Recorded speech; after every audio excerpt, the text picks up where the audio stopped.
C'est-à-dire pendant que vous étiez brouteur, Ouais, pendant que il vous partait à alliez vous l'église. chercher à Wangolo, au Bénin, Il tout partait ça, à que vous l'église. avaliez les lames, vous alliez à l'église. Ouais. Ok. Oui, oui, effectivement, vous avez très bien entendu. Il a même avalé des lames. Écoutez son témoignage. J'aimerais vraiment commencer par là pour dire merci à Dieu. Surtout, il m'a permis maintenant de voir qu'il y avait une autre issue pour moi, à part les sacrifices, que ce soit des moutons, des cabris, à part manger des lames. Vraiment. Écoutez. C'est à la salle de jeux vidéo même qu'il a commencé à prendre conscience qu'il y a des amis avec qui il marchait, mais qui avaient de l'argent chaque jour. Et moi, il ne gagnait pas. Et là, dans cette optique-là, il a approché des amis. On m'a dit, mais l'argent, là, on va prendre au cyber. Ah bon? Mais vous prenez ça au cyber comment? Et moi aussi, aller au cyber aussi pour en chercher.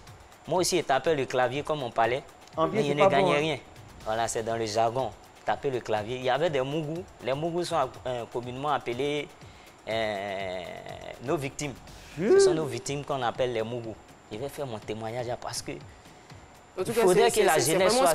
Il venait que la jeunesse prenne conscience vraiment. Écoutez, hein. J'étais spécialisé dans la NAC Love. La NAC Love, okay. tu veux dire? Il me faisait passer pour une femme. Voilà. Et ça marchait? Bien sûr.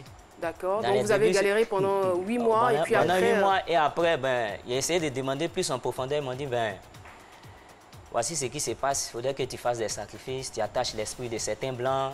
Il faudrait que tu te laves avec des potions, tu casses des canaries au carrefour. Je dis, ben, si d'autres le font, ils ne sont pas morts. Pourquoi hésiter? Ma famille est pauvre, c'est dur.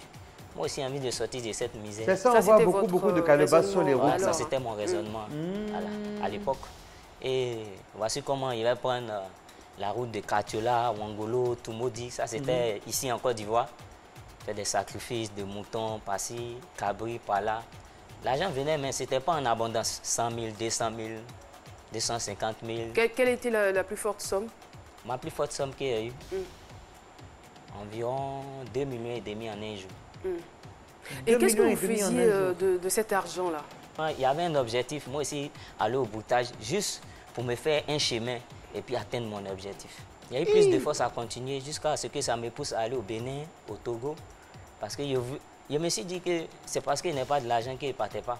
Donc, je voulais avoir plus de puissance. C'est au Bénin que je suis parti au Bénin. On est rentré dans certaines sciences occultes où on était obligé de manger des lames. Ça, c'est incroyable, en fait. De manger des lames. Inimaginable. Qu'on voit souvent à la boutique, là. Et ça ne vous faisait pas de mal? Comme du pain au chocolat. Pardon? Non. Comme du pain au chocolat. Hein? Du pain au chocolat de la blancherie? Oui, en fait, il le faisait naturellement, en fait. Il y a eu des rituels qui se sont passés. Le premier rituel a été long. Dans le premier rituel, il a failli perdre ma vie. Mais c'est normal? Je n'avais pas encore l'âge, j'avais que 21 ans. Et je devais avoir 26 ans avant de pratiquer ce rituel. À la fleur de l'âge, quoi. Mais vous étiez tellement pressé. Je vais sortir. Et il a failli perdre la vie. Parce que vraiment, je suis tombé évanoui, beaucoup de choses se sont passées. Écoutez, c'est un témoignage. Grâce à Dieu. Mais comment est-ce que vous arrivez à sortir enfants, de cet engrenage? Les cousins, les frères. J'ai perdu un ami en 2016-2017. Et à sa veille, il a pris conscience que avec tout ce qu'on a fait, et puis sa mort était tellement tragique, qu'il devait prendre conscience aussi qu'il pouvait mourir comme ça. Mais c'est normal. Et c'est là, un matin, il a pris que ce soit... Mais en temps, quand il partait à l'église, il y avait mes potions sur moi. C'est-à-dire pendant que vous étiez brouteur, pendant que vous alliez vous chercher à Wangolo, au Bénin, tout ça, que vous avaliez les lames, vous alliez à l'église. On va se méfier maintenant. Hein? Quand il a pris conscience de cela, ben, le lendemain matin, il s'est allé à une prédication qui m'a vraiment touché. C'était pas facile parce que quand il s'est arrivé à la maison, il a regardé mes canaries, des potions magiques, des bagues aux doigts. Il a tout enlevé et mis dans un sachet noir et jeté à la poubelle. Et je me suis dirigé vers une librairie pour m'acheter. Mais c'est pas possible. Donc il y a deux choses qui ont créé le déclic et qui vous ont poussé à abandonner. La mort de votre ami qui vous a interpellé au plus haut point. Il était aussi dans le domaine et je suis sûre qu'il se croyait immortel en fait. Vraiment. Comment vous avez vécu cet épisode-là? Un ami qui m'a coupé, avec qui il faisait tout même. Qui faisait le broutage aussi? Ouais, il faisait tout, vraiment. J'aimerais savoir, parce que vous êtes allé au Bénin, vous avez fait quelque part des pactes. Vous ne doutez pas le retour de la médaille? Parce que c'est jamais gratuit, ces choses-là. Bonne question. Un retour, mine de rien. Et vous pensez que le fait que maintenant vous priez, vous êtes protégé? Parce que vous avez signé quelque part un pacte. Je me force à être avec Dieu pour délier tout ce qui est enchaîné. Et ça va, pour l'instant, ça va. Mais il m'est arrivé qu'un jour, il y a une voix qui m'a dit, toi, tu penses que je t'ai laissé comme ça, c'est pas fini. C'est juste que tu vas suivre. Tu verras ce qui va être fait. C'est ça, et parlant de voix, il y a des voix qui vous fatiguaient les nuits. Ouais, ils n'arrivaient pas à dormir, me poursuivaient, me retrouvaient même des fois dans des cimetières, en plein rêve. Oui, je devais vraiment chercher à m'en sortir de là. C'est satanique, complètement satanique. Et continuer encore dans mes pratiques. Mais après, quand j'ai pris conscience et que j'ai commencé à aller à l'église, ça a changé. Ça a changé au fur et à mesure. Est-ce que votre changement il s'est fait de façon vous voyez comment Dieu est bon et radicale ou il a été progressif? Mon changement, je peux dire qu'il a été fait brusque, instinctif en même temps, sur les champs.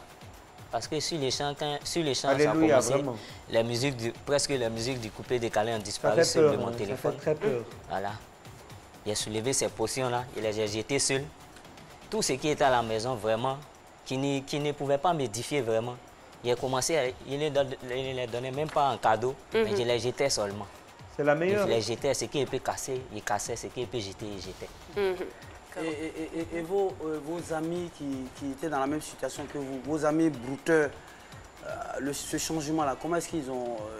en tout cas, dans les débuts, certains, parce que dans ce domaine-là, c'est l'alcool, les femmes, le sexe, tout et tout. Hein, voilà.